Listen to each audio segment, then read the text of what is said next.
মুসুরি ডালের মধ্যে আমি পেঁয়াজ, কাঁচা লঙ্কা, টমেটো, আলু সব মেখে নিয়েছি। কাঁচা তেল, হলুদ সব মেখে নিয়েছি নুন দিয়ে। এখানে সর্ষের তেল গরম হয়ে গেছে, আমি কালো জিরে দিয়ে দিলাম, দুটো শুকনো লঙ্কা দিয়ে দিলাম, পেঁয়াজ দিয়ে দিচ্ছি।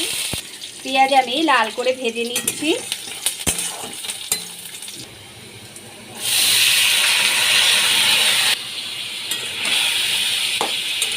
এবার সব আমি কষিয়ে নেব তেলের মধ্যে। আলু, টমেটো, কাঁচা লঙ্কা, পেঁয়াজ দিয়ে আমি ভালো করে কষিয়ে নিচ্ছি।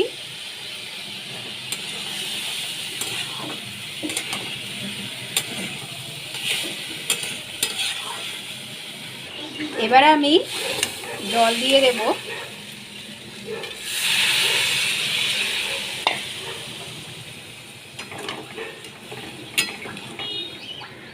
জল দিয়ে আমি 10 মিনিট ঢাকা দিয়ে রেখে দেব।